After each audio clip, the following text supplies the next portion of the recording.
Hi everyone, this is your master और आज हम लोग पढ़ने वाले हैं डेवलपमेंट। तो ये क्लास 10th का इकोनॉमिक्स का फर्स्ट चैप्टर है। ठीक है। सो डेवलपमेंट समझने से पहले एक छोटा सा कॉन्सेप्ट है जो आपको पूरे इस चैप्टर में काम देगा, बार बार ये टर्म आएगा, तो पहले उसको हम समझ लेते हैं। पहला वर्ड है आपका ग्रोथ और दूसरा वर्ड है डेवलपमेंट। जनरली ग्रोथ को आप जीडीपी समझ के चलिए, ठीक है ना। जीडीपी आपने सुना होगा, ग्रॉस डोमेस्टिक प्रोडक्ट। तो ग्रोथ में क्या है, एक एग्जाम्पल से पहले समझते हैं। मान लीजिए कोई बच्चा है, आप ही लोग की तरह कोई स्टूडेंट है, ठीक है। इधर भी एक स्टूडेंट है। ग्रोथ क्या कह रहा है कि मान लीजिए मैंने स्टूडेंट को स्कूल में भेजा है, तो भेजा किस लिए है? पढ़ने के लिए, एजुकेशन के लिए। तो उसका काम सिर्फ पढ़ाई करना है, ठीक है। और ऑन द अदर हैंड मान लीजिए ये दो टाइप के पर्सन है, ये एक्स है, ये वाई है, ठीक है। डेवलपमेंट के जो पर्सन है उन्होंने इसको स्कूल भेजा है, तो बोला है आप एक्सप्लोर करो, अपने इंटरेस्ट को एक्सप्लोर करो, एजुकेशन लो, और भी बहुत सारी चीजें जो हम देखेंगे कि क्या क्या आप सीख सकते हो। इसका फोकस क्या है? सिर्फ एजुकेशन। इसीलिए ग्रोथ को बोला जाता है वन डायमेंशनल, सिर्फ एक तरफ ही देखता है, ठीक है, वन डायमेंशनल होता है। जबकि डेवलपमेंट क्या होता है? मल्टी डायमेंशनल होता है। अब देखिए, ये स्टूडेंट स्कूल जाके क्या कर रहा है? ये स्टूडेंट स्कूल गया तो स्कूल में एजुकेशन ले रहा है, ये पूरा इंटरेस्ट स्पोर्ट्स में ले रहा है, को करिकुलर एक्टिविटीज में ले रहा है, ठीक है, को करिकुलर एक्टिविटीज में ले रहा है। यानी कि आप एजुकेशन में अच्छा नहीं हो सकते हो सकता है आप अपना स्पोर्ट्स से लाइफ बना लो। आप इसमें अच्छा नहीं हो सकते हो, को करिकुलर एक्टिविटीज लाइक सिंगिंग हो गया, आपका डांसिंग हो गया, ऐसे आप अच्छा लिखना सीख गए, लीडरशिप क्वालिटी जनरेट हो गई, आप भीड़ के सामने स्पीच अच्छा दे सकते हो, डिबेट कंपटीशन हो गया। तो आप कहीं पे भी एक्सप्लोर करके अपना इंटरेस्ट जनरेट कर सकते हो। ये डेवलपमेंट की थ्योरी ऐसे सोचती है, मल्टी डायमेंशनल है। Growth on the other hand सिर्फ वन डायमेंशन के बारे में सोचता है, ठीक है। तो ये ध्यान रखिएगा, डेवलपमेंट का एरिया काफी ब्रॉड होता है और ग्रोथ का एरिया क्या होता है? काफी नैरो होता है, ठीक है। तो बस ये डेवलपमेंट के बारे में आप जान के चलिए कि बार बार डेवलपमेंट जब भी वर्ड यूज होगा आपको इस तरीके के स्टूडेंट के बारे में सोचना है, मल्टी डायमेंशनल में सोचना है, ठीक है। चलिए अब चैप्टर शुरू करते हैं। पहला ही लाइन जो लिखा हुआ है, डेवलपमेंट हैज मेनी एस्पेक्ट्स, यानी डेवलपमेंट का कोई एक एस्पेक्ट नहीं हो सकता, क्योंकि ये ऑलरेडी क्या है? मल्टी डायमेंशनल है, ठीक है ना। डिफरेंट एरियाज में सोचेगा, ब्रॉड एरियाज में सोचेगा, नैरो नहीं होगा। People have different perspectives on development, यानी डिफरेंट पीपल होंगे तो डिफरेंट उनके गोल्स हो सकते हैं। तो हम कुछ एग्जांपल्स से देखते हैं कैसे कैसे लोग हैं और उनके गोल्स क्या क्या हैं। फर्स्ट एग्जांपल है आपका, एक लेबर है और एक रिच फार्मर है। लेबर क्या डिमांड कर रहा है? कि मुझे अच्छा पैसा मिले, अच्छी जॉब मिले, मैं अच्छी जॉब मिलेगी तो अच्छा इनकम जनरेट कर पाऊंगा। रिच फार्मर क्या सोच रहा है? कि ट्रैक्टर मिले मुझे, फर्टिलाइजर्स मिले, वो भी चीप रेट पे मिले। यानी दोनों के गोल्स क्या है? अलग अलग है, दोनों के लिए डेवलपमेंट क्या है? अलग अलग है। दूसरा एग्जांपल देखिए, सिस्टर है, ब्रदर है। ब्रदर को बहुत फ्रीडम मिला हुआ है,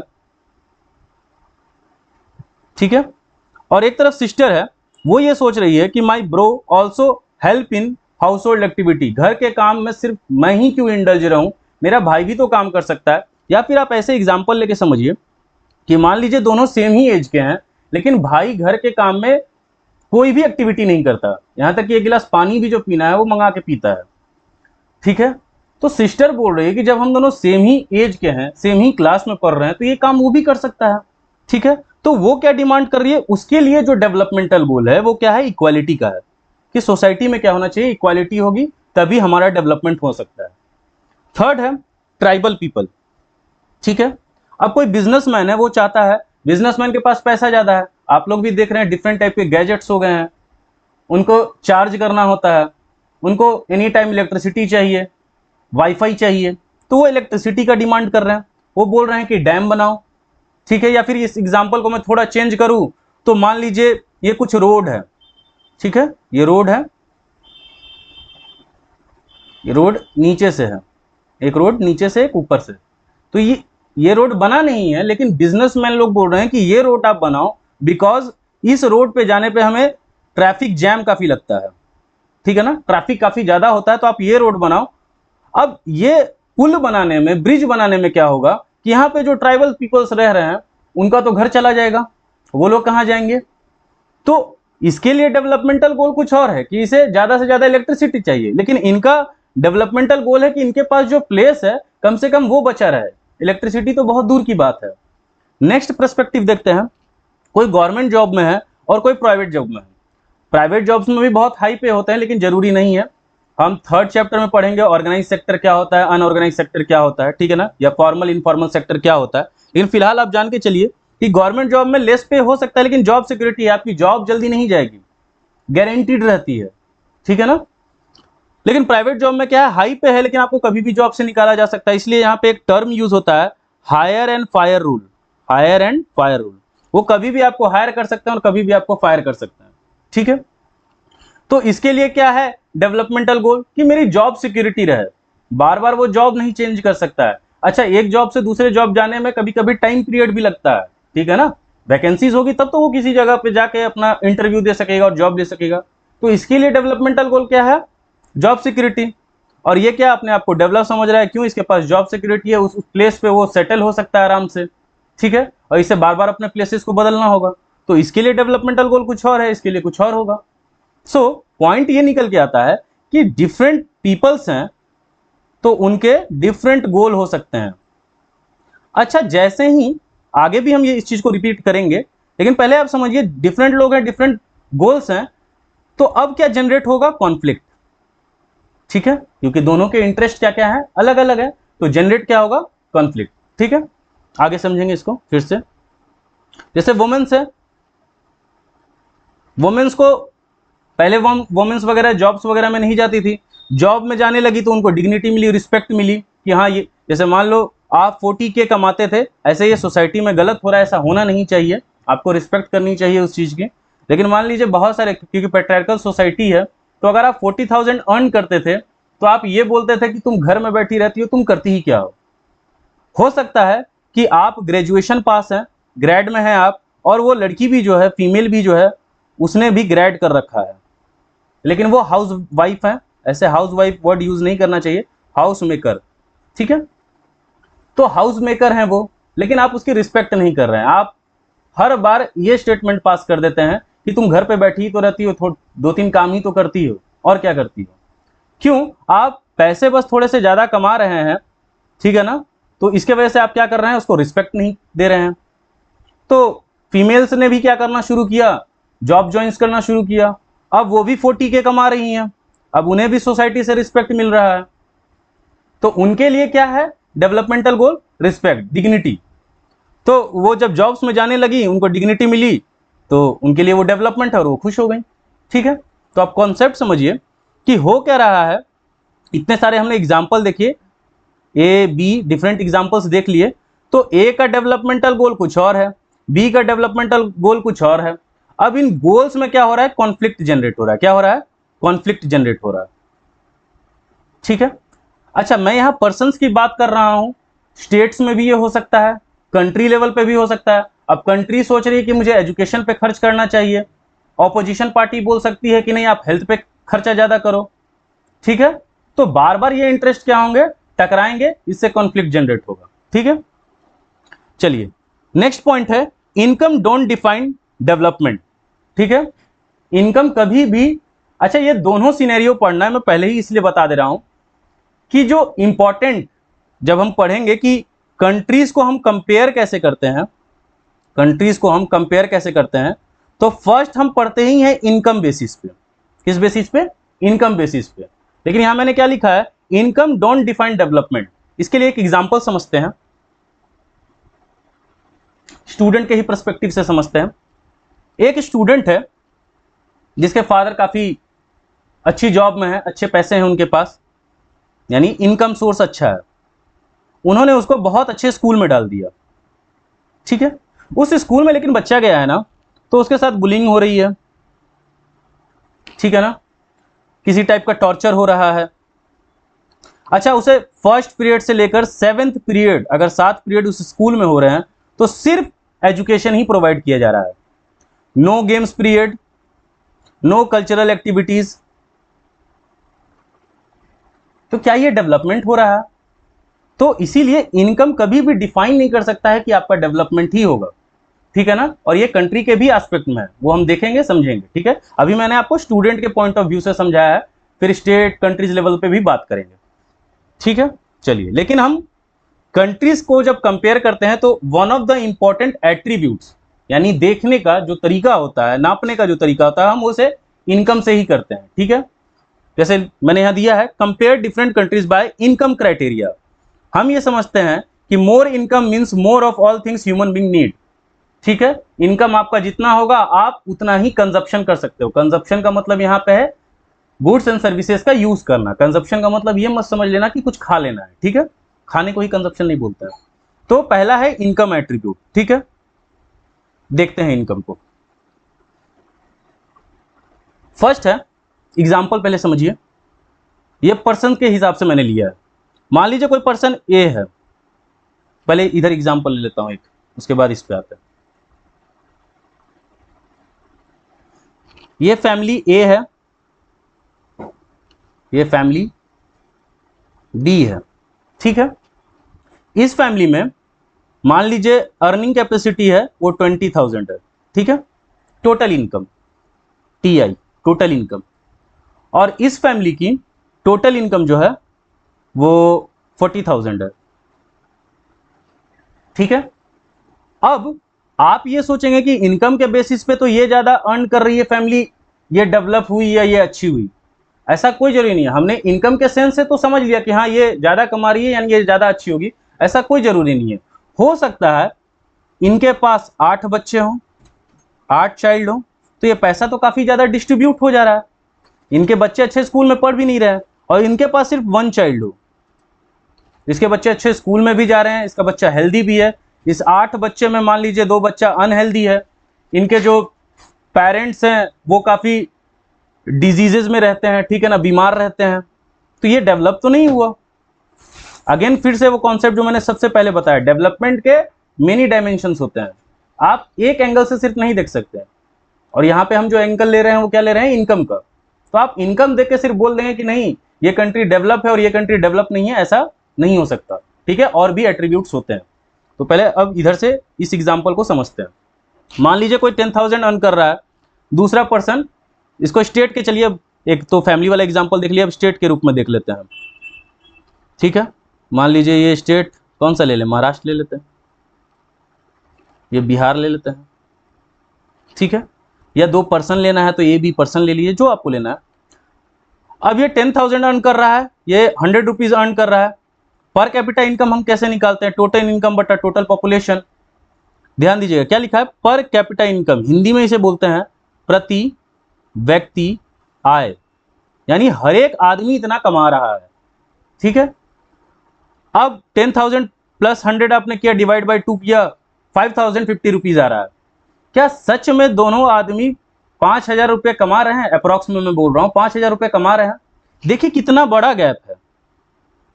इसीलिए मैं बोल रहा हूं एवरेज, कभी भी जब आप एवरेज, ये भी क्या है, एक तरह का एवरेज ही है। आपने ऊपर का टोटल ले लिया और इधर का टोटल ले लिया, तो आप जो एवरेज निकाल रहे हैं ना, एवरेज कभी भी सही डाटा शो नहीं करता है, ठीक है। ये ध्यान रखिएगा। इसीलिए आप किसी कंट्री का, अब कॉन्सेप्ट समझिए, किसी कंट्री का, अमेरिका का आपने देख लिया जीडीपी, एग्जांपल दे रहा हूं, आपने अमेरिका का जीडीपी देख लिया और एक तरफ इंडिया का जीडीपी देख लिया, उसको आप कंपेयर नहीं कर सकते हैं कि हाँ भाई इसका जीडीपी ज्यादा है, ये डेवलप हो गया, हमारा कंट्री में जीडीपी कम है, हम थोड़ा सा कम डेवलप हुए। और भी रीजंस हैं। तो एक एट्रीब्यूट तो हमने समझ लिया इनकम। इनकम के बेसिस पे हम देखते जरूर हैं, लेकिन इनकम ही डेवलपमेंट को नापने का कोई बेस्ट तरीका नहीं है। दूसरा एग्जांपल समझते हैं, दूसरा एट्रीब्यूट। दूसरा एट्रीब्यूट क्या होता है हमारा, पॉपुलेशन। देखिए दूसरा एग्जांपल क्या है, अमेरिका है, इंडिया है। मान के चल रहे हैं, ऐसा रियल में तो नहीं है लेकिन मान के चलिए, इसका भी नेशनल इनकम 100 है, 100 रुपीज, इंडिया का भी 100 रुपीज है। लेकिन पर कैपिटा इनकम निकालना होगा। अगर मैं आपको बोलूं पर कैपिटा इनकम निकालिए, तो फिर आप वही फॉर्मूला देंगे सर, टोटल इनकम बटा टोटल पॉपुलेशन, ठीक है। अब अमेरिका में 100 रुपीज का टोटल इनकम है या नेशनल इनकम है, लेकिन पॉपुलेशन सिर्फ 5 है। और एक तरफ जो मैंने अभी वो बच्चे वाले एग्जाम्पल में भी लिया था, फैमिली वाला, यहाँ पे इंडिया में क्या है, सेम जीडीपी है, सेम नेशनल इनकम है, लेकिन पॉपुलेशन क्या है, ज्यादा है। तो यहाँ जो पर कैपिटा इनकम की निकलेगा वो 2 निकल रहा है, ₹2, और यहाँ पे कितना निकल रहा है, 20। तो अगर फिर आप इनकम के सेंस से समझेंगे तो आप तो बोलेंगे नहीं सर, दोनों ही कंट्री एक बराबर है, दोनों का इनकम एक जैसा है। लेकिन पर कैपिटा इनकम पे जैसे ही आप आएंगे तो आपको कुछ रियल डाटा मिलेगा कि नहीं, ये कंट्री डेवलप है और ये कंट्री डेवलप नहीं है। तो पॉपुलेशन भी क्या है, वन ऑफ द फैक्टर है, या बोल सकते हैं एट्रीब्यूट है। ठीक है, चलिए आगे बढ़ते हैं। नेक्स्ट है एवरेज इनकम क्या शो करता है, डिस्पैरिटी। डिस्पैरिटी मतलब गैप। ठीक है, अभी मैंने आपको ये बता दिया है ऊपर ही, ये देखिए ये गैप शो कर रहा है, 5000 कुछ यहां बीच में होगा, 5000 से ये कितना दूर है और ये भी कितना दूर है, डिस्पैरिटी शो करता है एवरेज हमेशा। ठीक है, इसीलिए ये एक्चुअल डेवलपमेंट शो कभी भी नहीं करता है, एवरेज इनकम। ठीक है, नेक्स्ट चलते हैं। ऐसा अगर एक और एग्जांपल लेना चाहूं तो ये भी देख लीजिए। मान लीजिए बिहार में सिर्फ 2 ही लोग रह रहे हैं, ठीक है, तो वही 2 लोग का एग्जांपल है, एक 10,000 कमा रहा है, एक 2,000 रुपया कमा रहा है। आप निकालिएगा इसको तो 12,000 बट्टा 2 हो जाएगा, कितना आ रहा है, 6,000 रुपये। क्या दोनों में से कोई 6,000 रुपये कमा रहा है, नहीं। पहली बात तो ये कि 6,000 कोई नहीं कमा रहा है। क्या ये पर्सन कभी भी 6,000 रुपये कमा रहा है, नहीं। तो ये क्या है, ये इसको मान सकते हैं ये रिच है, ये पुअर है। इन दोनों के बीच में गैप है, डिस्पैरिटी है। लेकिन डाटा हमें ऐसा देख के लगेगा कि नहीं, बिहार के लोग सब अच्छे हैं, क्यों, सब लगभग 6,000 रुपये कमा रहे हैं। ठीक है, तो ये एक्चुअल डेवलपमेंट इसलिए शो नहीं करता है। चलिए, ऐसा होगा ना, बिहार में कुछ लोग बहुत रिच हो गए, कुछ लोग बहुत पुअर होंगे, एवरेज कुछ और हमारा निकल के आता होगा, है ना। चलिए नेक्स्ट है, कुछ आपकी किताब में पैराडॉक्सिकल चीजें दी हुई हैं, उसको समझते हैं। आपको समझाने के लिए ही दिया हुआ है, तो मैंने भी डाटा लिख दिया है। स्टेट दिया हुआ है, पर कैपिटा इनकम दिया हुआ है, हरियाणा का दिया हुआ है 2,36,147, केरला 2,04,105, बिहार 40,982। अब इसको समझिए आप, फिर अगर वही इनकम के सेंस से देखेंगे कि sir income one of the main attribute है कंपेयर करने का, तो इस हिसाब से तो बोल दीजिएगा कि हरियाणा सबसे बेस्ट है। लेकिन मैंने बोला ना, डेवलपमेंट के बहुत सारे एट्रीब्यूट्स हो सकते हैं, वो मल्टी डायमेंशनल होता है। ठीक है ना, ऐसे आगे हम पढ़ेंगे जब ह्यूमन डेवलपमेंट रिपोर्ट, तो देखेंगे कि हम डेवलपमेंट कैसे कैसे चीजों से नापते हैं। तो यहाँ पे कुछ डाटा दिया हुआ है। IMR क्या होता है, इन्फेंट मोर्टेलिटी रेट। ऐसे मैंने नीचे दिया है तो मैं समझा दूंगा। तो इन्फेंट मोर्टेलिटी रेट क्या होता है, अच्छा समझ ही लीजिए यहीं पे। इन्फेंट मोर्टेलिटी रेट क्या होता है कि 1 साल से छोटा बच्चा पर 1000 में कितने बच्चे मर रहे हैं। मान लीजिए मैं बोल रहा हूं कि 1 साल में 1000 में 50 बच्चे मर रहे हैं, 1 साल से छोटे बच्चे, उसको बोलेंगे इन्फेंट मोर्टेलिटी रेट। लिटरेसी यानी the person who able to read and write, उसको लिटरेट कहते हैं। नेट अटेंडेंस रेशियो यानी, या फिर इनरोलमेंट रेशियो भी आता है, लेकिन आपकी किताब में नहीं दिया हुआ है, यानी कितने बच्चे स्कूल एजुकेशन में इनरोल हुए हैं। ठीक है ना। अब देखिए हरियाणा में, देखिए आपने इनकम देख लिया है, हरियाणा का सबसे ज्यादा है, तो आप बोल रहे हैं कि वो डेवलप होगा सर, बहुत अच्छा स्टेट है। इन्फेंट मोर्टेलिटी रेट देखिए, बच्चे कितने मर रहे हैं, 30। लिटरेसी ठीक ठाक है, 82। नेट अटेंडेंस रेशियो कम है, 61। केरला का ऑन द अदर हैंड देखिए, केरला यहाँ सेकंड नंबर पे था, ये फर्स्ट पे था, और बिहार थर्ड पे। तो केरला को देखिए, इन्फेंट मोर्टेलिटी रेट, बच्चों का मरना जो है वो क्या है, कम है, तो ये अच्छी बात है।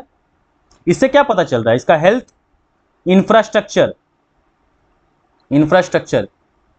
क्या है, काफी अच्छा है। ठीक है, एजुकेशन में देखिए 94, तो एजुकेशन भी क्या है, काफी अच्छा है। ऐसे मैंने यहाँ डाटा बगल में बनाया है, बस यहाँ पे लिख दे रहा हूं। और नेट अटेंडेंस रेशियो भी देखिए काफी अच्छा है। हरियाणा तो इसके कंपैरिजन में बहुत पीछे है, और बिहार का तो क्या ही कहने हैं। ठीक है ना, इसलिए मैंने बिहार का एग्जाम्पल ही नहीं लिया है नोट्स में। देखिए तो हरियाणा का इनकम ज्यादा है, लेकिन हेल्थ में भी वो पुअर है, एजुकेशन में भी पुअर है। On the other hand Kerala का इनकम नॉर्मल है, लेकिन हेल्थ में भी वो अच्छा है, एजुकेशन में भी अच्छा है, इसलिए इसको हमने गुड बोला, इसको हम बोल सकते हैं डेवलप है। अच्छा, एक और डाटा यहीं पे दे दे रहा हूं, क्योंकि पॉपुलेशन का आपको मैंने एट्रीब्यूट पढ़ाया है। केरला की पॉपुलेशन भी बहुत कम है। ठीक है ना, अगर वो नेशन होता ना, अगर वो नेशन होता, स्टेट नहीं होता हमारे कंट्री का, नेशन होता, तो वो डेवलप कंट्रीज में आ जाता है। ठीक है, चलिए नेक्स्ट आगे चलते हैं। मनी, या इसको आप इनकम बोलिए। इनकम होने से भी, जैसे बहुत लोग बोलते हैं ना, इसको मटेरियल गुड्स बोला जाता है। बहुत लोग सोचते हैं कि हमारे पास इनकम बहुत ज़्यादा है, मैं 1 लाख रुपए सैलरी कमा रहा हूँ। अगर आप 1 लाख सैलरी कमा रहे हैं, आपके घर में कोई बीमार है रेगुलर, ठीक है ना, हेल्दी नहीं है, आप काफ़ी स्ट्रेस में रहते हैं, तो ये कैसा डेवलपमेंट हुआ, है ना? या आपको काफ़ी दूर जाके जॉब करना पड़ रहा है, अपने फैमिली से दूर रहना पड़ रहा है, तो इनकम या फिर मटेरियल गुड्स से आपका डेवलपमेंट डिसाइड कभी नहीं होता है, ठीक है? इसको समझते हैं। मान लीजिए आपके पास इनकम ज़्यादा है, लेकिन पॉल्यूशन फ्री इन्वायरमेंट नहीं है। जैसे पटना का ही केस देख लीजिए। पटना में ये शहर है, सिटी है, कैपिटल सिटी है, यहाँ पे सब जॉब अपॉर्चुनिटीज के लिए आते हैं, लेकिन यहाँ पॉल्यूशन भी सबसे ज़्यादा है। बिहार में सबसे ज़्यादा पॉल्यूशन आपको कहाँ मिलेगा? पटना में ही मिलेगा। तो आपके पास अच्छा इनकम ही है, आप बोलिए आपके पास 2 लाख की सैलरी है सर, लेकिन क्या पॉल्यूशन फ्री इन्वायरमेंट है आपके पास? नहीं। डेंगू कहाँ होता है सबसे ज़्यादा? पटना में ही। तो इन्फेक्शियस डिजीज क्या है? आपके एरिया में है। तो क्या इसको आप डेवलपमेंट बोलेंगे? नहीं, ये डेवलपमेंट नहीं है। इसीलिए हमें किसके बारे में सोचना चाहिए? कम्युनिटी ग्रोथ के बारे में सोचना चाहिए। इस चीज को मैं फिर एक्सप्लेन करूंगा। कम्युनिटी ग्रोथ बहुत इंपॉर्टेंट है। कैसे? समझिए। कम्युनिटी कैसे बनती है? बहुत सारे लोगों को मिला के, ठीक है ना? जब बहुत सारे इंडिविजुअल्स एक जगह कंबाइन होते हैं, उसको आप कम्युनिटी बोल देते हैं। तो हम कलेक्टिव ही कुछ कर सकते हैं, इंडिविजुअल हम कुछ मतलब ज्यादा डेवलपमेंट नहीं कर सकते हैं। एक एग्जांपल लूं, अगर मैं यहाँ लिख रहा हूं, जैसे मान लीजिए आपके फादर गवर्नमेंट जॉब में है, यहाँ मैं बना दे रहा हूं, आपके फादर क्या है? गवर्नमेंट जॉब में है। उनकी पोस्टिंग हो गई कहीं किसी प्लेस पे। अब उस प्लेस पे स्कूल नहीं है, उस प्लेस पे अच्छा हॉस्पिटल नहीं है, ठीक है? तो आप अकेले क्या कर लेंगे? क्या अपने बच्चे को आप अकेले भेज देंगे कि नहीं आप कहीं से भी एजुकेशन लेके आ जाओ? तो ये काम क्या करना होगा? कलेक्टिव करना होगा। ये काम क्या करना होगा? कम्युनिटी में करना होगा। आप वहां के 10 लोगों को समझाएंगे पहले कि एजुकेशन कितना इंपॉर्टेंट है।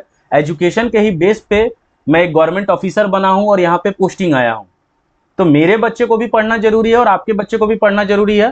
तो हम एज एन कम्युनिटी अपने रिप्रेजेंटेटिव हैं, इसलिए आप थोड़ा बहुत ये जो पॉलिटिकल साइंस में ये सारी चीजें आपको उसमें भी पढ़ाई जाती है। तो हम क्या करेंगे? एज एन कम्युनिटी डिमांड करेंगे कि हमारे एरिया में गवर्नमेंट स्कूल्स खुलने चाहिए, ठीक है? गवर्नमेंट हॉस्पिटल्स खुलने चाहिए। तो कम्युनिटी या कलेक्टिव तरीके से आप चाहे स्टडी हो या हॉस्पिटल हो, एजुकेशन हो, इसकी डिमांड कर सकते हैं, इसको अवेल करा सकते हैं। आप इंडिविजुअल हो के ना अकेले रह के कुछ कर नहीं सकते। तो मैं यहाँ पे यही डाटा बनाया हूं कि इनकम ज्यादा होने से ऐसा कोई मैंडेटरी नहीं है कि आपका डेवलपमेंट होगा, ठीक है? नेक्स्ट है, ये मैं आपको बता दिया था, इन्फेंट मोर्टेलिटी रेट क्या होता है? Number of children that died before the age of 1 year. Example के लिए 60/1000 इन ए 1, यानी 60 बच्चे पर 1000 में एक साल में मर रहे हैं, ठीक है? Literacy, proportion of literate population in the 7 and above age group, यानी 7 साल से बड़े बच्चे जो लिटरेट है, जो लिख सके और पढ़ सके, ठीक है? Net attendance ratio, total number of children of age group 14 and 15 years attending school as a percentage of total number of children. एक बार एक बच्चे ने पूछा था, इसलिए मैं आपको बता दे रहा हूं कि सर नेट अटेंडेंस रेशियो नापा कैसे जाता है? तो थोड़ा सा बस बता दे रहा हूं, नॉर्मल से एक वर्ड लिख दे रहा हूं। रजिस्ट्रेशन आप कराते हैं, आप खुद सोच के देख लीजिए, 14 साल और 15 साल में आप किस एज में रहते हैं? आप किस क्लास में रहते हैं? 9th में। और रजिस्ट्रेशन कब होता है? 9th में। इससे डाटा सीबीएसई के पास चला जाता है, ठीक है? अब स्कूल तो सीबीएसई होंगे या आईसीएसई बोर्ड होगा या आपका जो स्टेट बोर्ड है वो होगा, इससे गवर्नमेंट के पास डाटा चला जाता है, ठीक है? नेक्स्ट है ह्यूमन डेवलपमेंट रिपोर्ट। अब फिर से याद कीजिए वो फर्स्ट कॉन्सेप्ट, ग्रोथ और डेवलपमेंट का, मल्टी डायमेंशनल, बहुत एस्पेक्ट्स में सोचना है, सिर्फ इनकम लेवल पे नहीं सोचना है, बहुत सारे फैक्टर्स हो सकते हैं। तो जो ह्यूमन डेवलपमेंट रिपोर्ट या इंडेक्स बनता है वो बनाता कौन है? यूनाइटेड नेशन डेवलपमेंट प्रोग्राम बनाता है, ठीक है? अब इसमें बहुत सारे इंडेक्स होते हैं, ठीक है ना? जैसे जेंडर इनइक्वालिटी इंडेक्स, यानी जेंडर के बीच में इनइक्वालिटी कितना है, गैप कितना है, ठीक है ना? जैसे मैं एक एग्जांपल दे रहा हूं, मैं जब बैंक में जॉब करता था, तो मेरी टीम लीडर जो थी वो वुमेन थी, ठीक है? और वेरियस टीम लीडर्स थे, तो कहीं कहीं टीम लीडर मेल भी थे या बहुत जगह पे मेल ही थे। अब इनको सैलरी 40K मिल रही है और इनको सैलरी जो मिल रही है वो 32K मिल रही है। काम तो दोनों एक बराबर कर रहे हैं, पोस्ट दोनों की सेम है, लेकिन आप ये गैप क्यों रख रहे हैं? इक्वल पे होना चाहिए, इक्वल पोजीशन है, इक्वल रैंक है, तो इक्वल पे होना चाहिए। तो प्राइवेट ऑर्गेनाइजेशन में ये ज्यादा होता है, ठीक है? गवर्नमेंट में ऐसा नहीं होगा, गवर्नमेंट ने रूल बनाया हुआ है, गवर्नमेंट ऐसा काम नहीं करेगी। जो गवर्नमेंट जॉब्स होते हैं। मल्टी डायमेंशनल पॉवर्टी इंडेक्स, तो ये सारी चीजों में आते हैं, ठीक है ना। नॉर्मल आपके क्लास के हिसाब से क्या पढ़ना है, एचडीआई के डायमेंशंस क्या होते हैं, यानी एचडीआई ह्यूमन डेवलपमेंट इंडेक्स या रिपोर्ट जब हम बना रहे हैं तो उसमें हम किन किन चीजों को लेते हैं। तो देखिए सबसे पहले लेना जो चाहिए वो है आपका हेल्दी लाइफ हो, ठीक है, या फिर नॉर्मल में एक एक वर्ड में लिखूं तो फर्स्ट ले लीजिए एजुकेशन, दूसरा हेल्थ, ठीक है, ये दो तो सबसे इंपॉर्टेंट है। अच्छा, इसी के बेस में आप क्लास 9th में पढ़ के आए हैं ह्यूमन कैपिटल के बारे में। तो ह्यूमन कैपिटल या किसी कंट्री को डेवलप बनना है तो सबसे ज्यादा उसे पैसा जो इन्वेस्ट करना चाहिए वो एजुकेशन और हेल्थ में। और तीसरा होता है, ये मेरा अपना है, ठीक है ना, याद करने की जरूरत नहीं है, लेकिन मेरा मानना है वुमेन्स के राइट्स के लिए, ठीक है। आप नॉर्मल एक कैलकुलेशन देखिए, मान लीजिए मैं बोल रहा हूं इंडिया की जो पॉपुलेशन है वो 100 है, ठीक है, 100 है, तो इसमें मान के चल रहा हूं ट्रांसजेंडर्स भी होते हैं, मुझे पता है, ऐसा नहीं आप कमेंट कर देना कि सर ट्रांसजेंडर भी तो है, आप सिर्फ मेल और फीमेल को ले लिए। नॉर्मल आपको समझाने के लिए बता रहा हूं, 50 मेल 50 फीमेल है। 50 जो मेल है वो तो वर्क कर रहे हैं। अच्छा, मेल को ऐसे बोला जाता है ब्रेड विनर, ठीक है ना, उनका काम है घर से बाहर निकलना, काम करना, ये काफी लंबे समय तक चला आ रहा है। हमारे कंट्री में कम से कम 40 फीमेल्स जो है वो हाउस होल्ड एक्टिविटीज में लगी हुई हैं। अगर ये 40 भी बाहर निकल के काम करने लग गई तो क्या इंडिया की जो जीडीपी है वो इंक्रीज करेगी या नहीं करेगी? बिल्कुल करेगी। इंडिया की जीडीपी इंक्रीज करेगी यानी सबके इनकम लेवल बढ़ेंगे, इनकम लेवल बढ़ेंगे तो गवर्नमेंट के पास टैक्स ज्यादा जाएगा, टैक्स गवर्नमेंट के पास ज्यादा जाएगा तो वो और भी अदर सेक्टर में इन्वेस्ट कर सकती है, रोड्स अच्छा और डेवलप कर सकती है, और भी जो डेवलपमेंटल प्रोग्राम्स है वो इनिशिएट कर सकती है, ठीक है। यहाँ पे मैंने बस बना दिया है कि ऐसा नहीं है कि जीडीपी किसी कंट्री का बढ़ रहा है तो वहां पे इक्वालिटी ही होगी, इनइक्वालिटी भी बढ़ता है, ठीक है ना, और वो डिफरेंट तरीके से बढ़ सकता है। जेंडर में इनइक्वालिटी बढ़ सकता है, ठीक है ना, यानी मेंस जो है वो और रिच होते जा रहे हैं, फीमेल्स जो है वो और घर में रहते जा रही हैं, उनके पास जॉब्स नहीं है। ऐसा हो सकता है कि रिच और रिच होते जा रहे हैं, जिसको आप बोलते हैं अमीर और अमीर होता जा रहा है, गरीब और गरीब होता जा रहा है, तो ये भी हो सकता है, ठीक है ना। तो सिर्फ जीडीपी देख के वही फिर बात है, इनकम देख के आप ये नहीं बोल दीजिएगा कोई कंट्री डेवलप है या नहीं डेवलप है, ठीक है। सेकंड क्या है, मैंने यहाँ एजुकेशन बता ही दिया, तो एजुकेशन तो ये इनरोलमेंट रेशियो से पता चल जाता है, आप लोग जो रजिस्ट्रेशन वगैरह कराते हैं। डिसेंट स्टैंडर्ड ऑफ लाइफ, यानी आप प्रॉपर फूडिंग ले पा रहे हो या नहीं, एक नॉर्मल लाइफस्टाइल जी पा रहे हो कि नहीं, और ये सारे पॉपुलेशन के बारे में बात हो रही है, ठीक है। नेक्स्ट चलते हैं,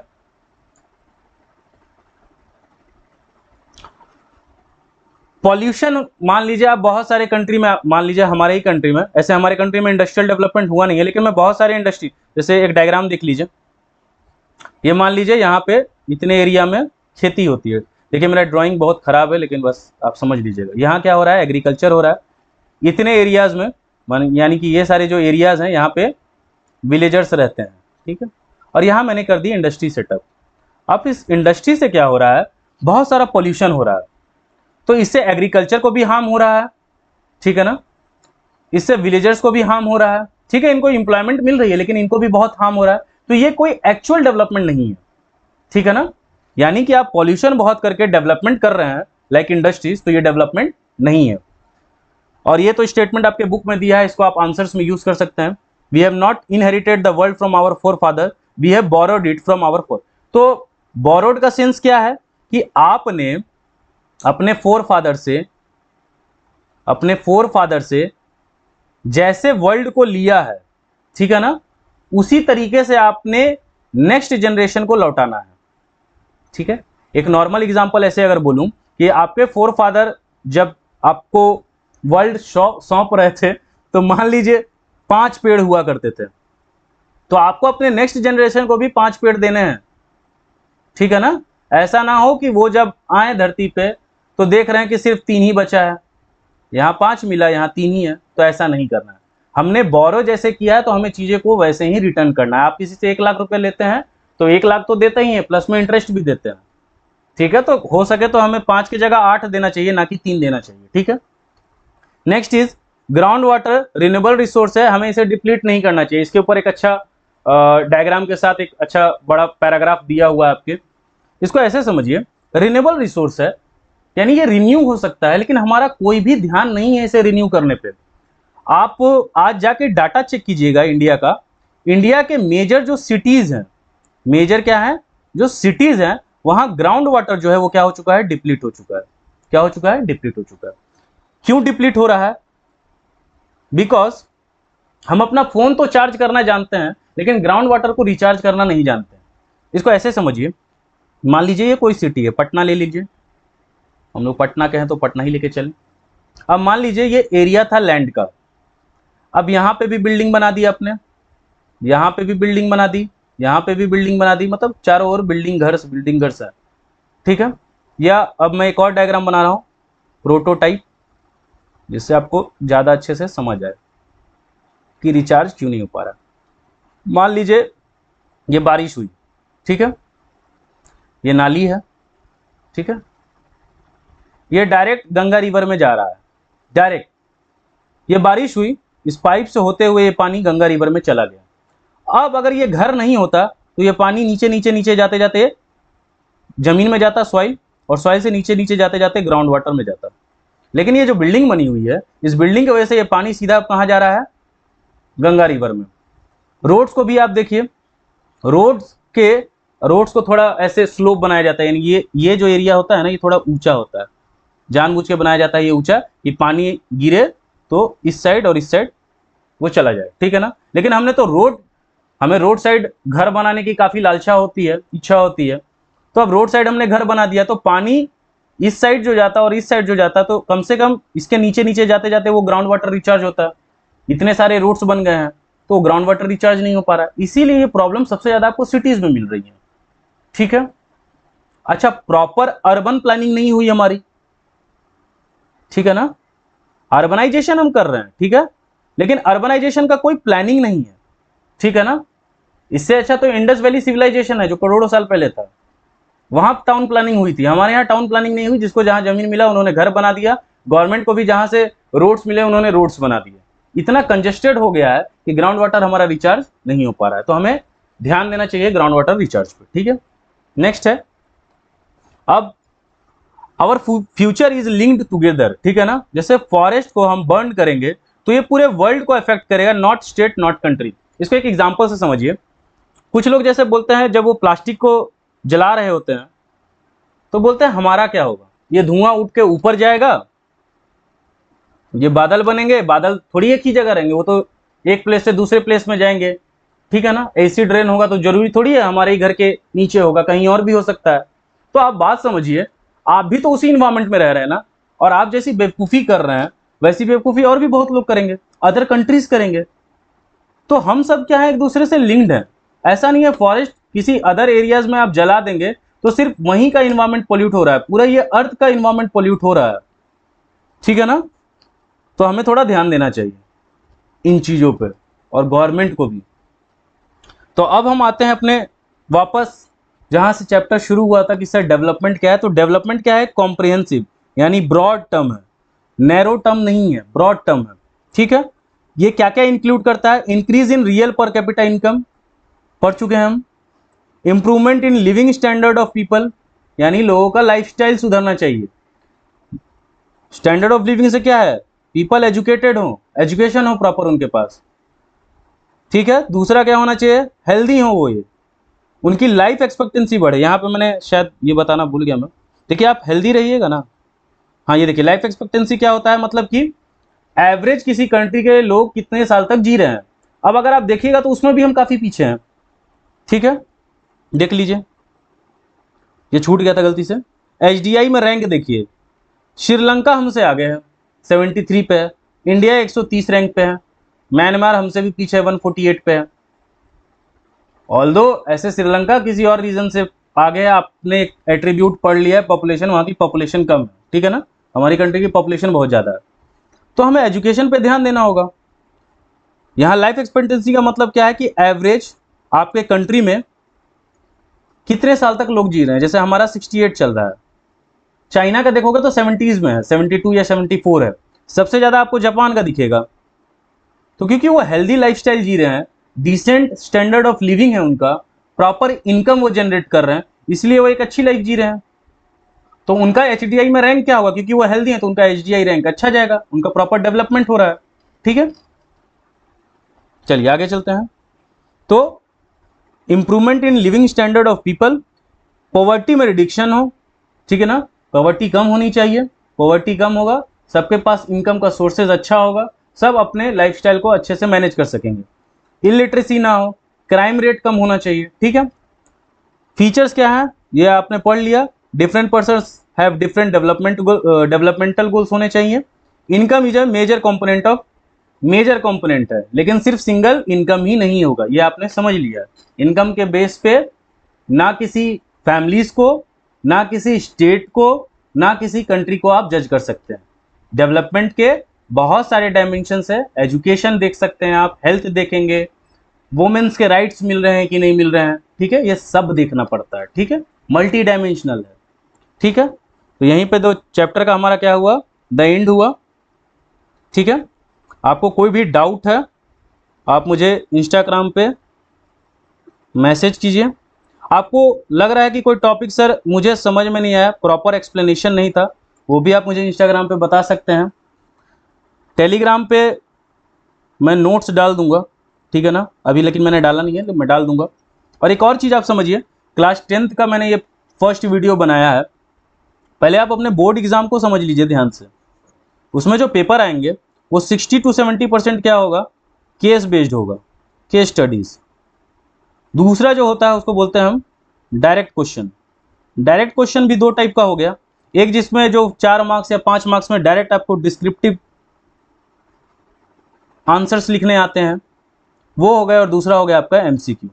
एमसीक्यू में भी दो बातें आप याद रखेंगे, एक सेकेंड देखिए, एमसीक्यू भी आपका दो टाइप का होता है, फर्स्ट होता है कॉन्सेप्ट बेस्ड और दूसरा होता है आपका फैक्ट बेस्ड। जैसे मान लीजिए कुछ फैक्ट्स मैंने नहीं लिए हैं, वो रटने की चीज़ें होती हैं फैक्ट बेस्ड, तो उसको आप थोड़ा रट लीजिएगा, ठीक है ना। जैसे एचडीआई में रैंक क्या हुआ इंडिया का, या मान लीजिए कितने डॉलर्स होंगे तो उसको रिच कंट्री बोल रहे हैं, मिडिल कंट्री बोल रहे हैं, लोअर कंट्री बोल रहे हैं, ठीक है ना। तो ये सब फैक्ट बेस्ड क्वेश्चन हैं, वो आप रट सकते हैं, ठीक है। लेकिन कॉन्सेप्ट बेस्ड बहुत जरूरी है, ठीक है ना। कॉन्सेप्ट आपका क्लियर नहीं रहेगा तो वो क्वेश्चंस नहीं बनेंगे आपसे, ठीक है। लेकिन केस स्टडीज क्या हो रहा है, बहुत सारे कोचिंग्स में इसमें भी दो सिनेरियो बन रहा है। पहली बात, केस स्टडीज अगर दे दिए जा रहे हैं ना तो वो डिस्कस ही नहीं हो रहा है, ठीक है। मान लीजिए केस स्टडीज टेस्ट में दे दिया गया लेकिन वो डिस्कस नहीं हो रहा है। दूसरे जगह पे क्या हो रहा है, केस बेस्ड दिया ही नहीं जा रहा है, टीचर्स बोल देते हैं कि हो जाएगा, बस तुम ये पढ़ो हो जाएगा। तो प्रॉपर आप प्रैक्टिस करके जाइए, ठीक है ना, और थोड़ा प्लानिंग कीजिए, ठीक है ना। ऐसा नहीं है पहले केस बेस्ड नहीं आते थे या एमसीक्यूज नहीं आते थे तो बच्चे प्लानिंग नहीं करते थे बोर्ड्स के, चाहे वो 10th के हों या 12th के हों, प्लानिंग इंपॉर्टेंट है। तो आप प्लान कीजिए कि आप कब तक अपना सिलेबस कंप्लीट कर लेंगे, कितने केस स्टडीज आप हर चैप्टर से सॉल्व कर लेंगे, ठीक है ना। आपको केसेस सॉल्व करना है, ये रीडिंग कॉम्प्रिहेंशन नहीं है कि ध्यान से समझिए इंग्लिश में क्या होता है ना, आपका रीडिंग कॉम्प्रिहेंशन आता है, यानी आप रीडिंग को कॉम्प्रीहेंड करेंगे, है ना, समझेंगे और तब उसका आंसर देंगे, और उसके आंसर्स आपको उसी पैराग्राफ में मिल जाते हैं। लेकिन ये केस है, केस को आप अपने कॉन्सेप्ट से सॉल्व करेंगे। दूसरी बात समझिए, केस को सॉल्व करने के नॉर्मल, ऐसे मैंने ये किसी स्टूडेंट को भी समझाया था अपने स्कूल में। तो मान लीजिए ए है और बी है, कोई मर्डर सीन हो गया, है ना, तो मर्डर काफ़ी कॉम्प्लिकेटेड मर्डर हुआ है, तो काफ़ी कॉम्प्लिकेटेड जो मर्डर हुआ है, कोई ए पर्सन है वो 10 साल से सिर्फ मर्डर के केसेस को सॉल्व कर रहा है, और एक जो पर्सन है उसे 6 मंथ हुए हैं अभी जॉब ज्वाइन किए हुए। अब आप ही बताओ ये केस किसको दिया जाएगा, इस केस को अच्छे से सॉल्व कौन करेगा। तो इसीलिए मैं बोल रहा हूँ केस स्टडीज आपको प्रैक्टिस करना ही पड़ेगा। डिफरेंट पब्लिकेशन के बुक से आप, मैं किसी एक का नाम नहीं लूंगा, आप 3-4 फ्रेंड है, आप ऐसा कीजिए, ऐसे मैं ये 12th के कॉमर्स बैचेज में करवाता था, स्टूडेंट ए है, स्टूडेंट बी है, स्टूडेंट सी है, स्टूडेंट डी है, 2 दिन का समय लीजिए, और सब आपके पास जो चारों स्टूडेंट्स है ना, आप अलग अलग XYZ A ये चारों अलग अलग पब्लिकेशन के क्या है, सैंपल पेपर्स हैं, आप वो खरीद लीजिए, ठीक है। आप अपना सॉल्व कीजिए 2 दिन में, और फिर नेक्स्ट जो 2 दिन होंगे आप इसको एक्सचेंज कर लीजिए। इससे क्या होगा, एक स्टूडेंट ज़्यादा केस स्टडी सॉल्व कर लेगा, ठीक है ना। एक ही आदमी के लिए, एक ही बच्चे के लिए 4 बुक खरीद पाना थोड़ा मुश्किल है, सब नहीं ले पाते हैं, तो आप ये काम कर सकते हैं, ठीक है। बाद बाकी आपको कोई डाउट हो, ऐसे मैं भी केसेस सॉल्व कराऊंगा, लेकिन पहले मैं चैप्टर्स कंप्लीट कर दूं, अच्छा, चैप्टर जब ये 4 या 5 जो भी हैं, 5 या 6 होंगे शायद, 6 चैप्टर तो आता नहीं है शायद कंज्यूमर प्रोटेक्शन वाला। तो ये जब 5-6 चैप्टर कंप्लीट हो जाएंगे ना, उसके बाद मैं एमसीक्यूज और केस स्टडीज सॉल्व कर दूंगा, ठीक है। और एक मैं ऐसा वीडियो बना दूंगा, उस वीडियो में 2 चीज़ें होंगी। फर्स्ट होगा आपका इंपॉर्टेंट क्वेश्चन, वो जो डिस्क्रिप्टिव वाले क्वेश्चंस थे ना वो मैं दे दूंगा, ठीक है ना, जो रेगुलरली पूछे गए हैं एग्जाम्स में, इंपॉर्टेंट क्वेश्चंस हो गए। और दूसरा इंपॉर्टेंट टॉपिक्स, ठीक है ना, उन टॉपिक्स को आप लिख लीजिएगा और उन टॉपिक्स से कोशिश कीजिएगा कि केस स्टडी सॉल्व करें, ठीक है। उन टॉपिक्स से क्या होगा, आपका केस स्टडीज बनेगा, ठीक है। सो मन लगा के पढ़िए, ठीक है ना। कोई दिक्कत हो, कोई डाउट हो आपको, ठीक है, पढ़ने से रिलेटेड कोई प्रॉब्लम भी हो तो आप मुझे मैसेज कीजिए, मैं उसका सजेशन या सॉल्यूशन आपको जरूर दूंगा, ठीक है। सो बाय, गुड नाइट, फिर मिलते हैं।